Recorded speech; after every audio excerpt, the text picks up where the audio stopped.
తండ్రిలా అండగా ఉండి కాపాడాల్సిన ఓ పెదనాన్న ఆడపిల్లలను కూడా చూడకుండా వారికి నీడ లేకుండా చేసి ఆస్తిలో వాటా ఇవ్వాల్సి వస్తుందేమోనని ఇంట్లోంచి గెంటేసిన సంఘటన ఏలూరు జిల్లా కొక్కనూరు మండలం సీతారాం నగరంలో చోటు చేసుకుంది.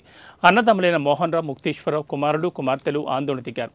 ముక్తేశ్వరరావు కుమారులైన ప్రశాంత్, నిశాంత్ జామాయిల్ మొక్కలు నాటి కానించి సాగు చేసి పెద్దగా ఎదిగే వరకు శ్రమలో భాగస్వాములయ్యారు.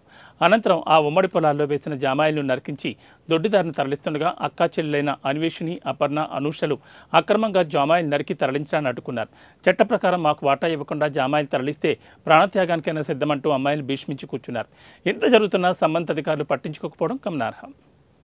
కూతుర్లండి, కూతుర్లకు ఎప్పుడో మ్యారేజెస్ చేశారు. ఆయన కట్న కానుకలు అన్నీ ఇవ్వాల్సినవన్నీ ఇచ్చేశారు. వాళ్ళతో ఏం ప్రాబ్లం లేదండి. అయితే మా నాన్నగారు చనిపోయి 24 ఇయర్స్ అవుతుందండి. అట్లనే బాబాయ్ కూడా బయటికి 24 ఇయర్స్ నుంచి బాబాయ్ కానీ నాన్న కానీ ఇద్దరు బయటికి వెళ్ళగొట్టేశారండి. వెళ్ళగొట్టేశారు. వాళ్ళకి మా తాతగారి ఆస్తి నుంచి ఎటువంటి ఫలితం అందట్లేదు. అయితే మేమేమనుకున్నాం అంటే పెద్దనాన్నగా బాబాయ్లే కదా, మమ్మల్ని ఏం మోసం చేస్తారు, నాన్న తర్వాత నాన్న కదండి వాళ్ళందరూ మోసం చేస్తారు అనుకొని మేము ఇన్ని రోజులు అంటే వేరు చేసుకుంటూ వచ్చామండి. అయినా కానీ వాళ్ళ నుంచి ఎటువంటి స్పందన లేదండి. మాకు చదువు చెప్పించడం కానీ పెళ్ళిళ్ళు కానీ అన్నీ అమ్మమ్మగారు చేశారండి. అమ్మమ్మగారు చేశారు. ఇప్పటికీ అండి 24 ఇయర్స్ అవుతుంది నాన్న చనిపోయి. ఇప్పటికైనా అడుగుతూనే ఉన్నామండి మేము.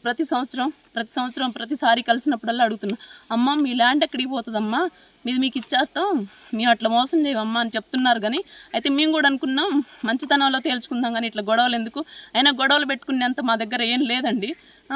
గొడవలు పెట్టుకునేంత లేదు, మాకు ఈ కోర్టుల చుట్టూ తిరిగేంత లేదు. ఇవన్నీ ఆడపిల్లలం కదండి, అట్లా భర్తలైనా ఊరుకోరు కదండి మాకు ఇవ్వకపోతే సార్. అయితే మా తాతయ్య గారి పేరు ఏలూరు రామయ్య అండి. ఆయనకి 5 కొడుకులు, 2 కుమార్తెలు. 5 కొడుకులకి ఇప్పుడు 2 కుమార్తెలకి వివాహం అయిపోయింది సార్. వాళ్ళకి ఎలాంటి సంబంధం లేదు మా ఆస్తి మీద.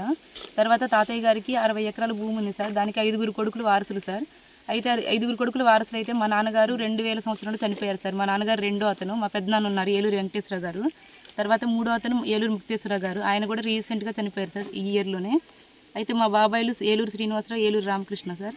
అయితే మా నాన్నగారు చనిపోయింది 2000 సంవత్సరంలో. అయితే ఆ సంవత్సరంలోనే మేము ఊర్లోంచి వెళ్ళిపోయినాం సార్. ఇక్కడ వాళ్ళు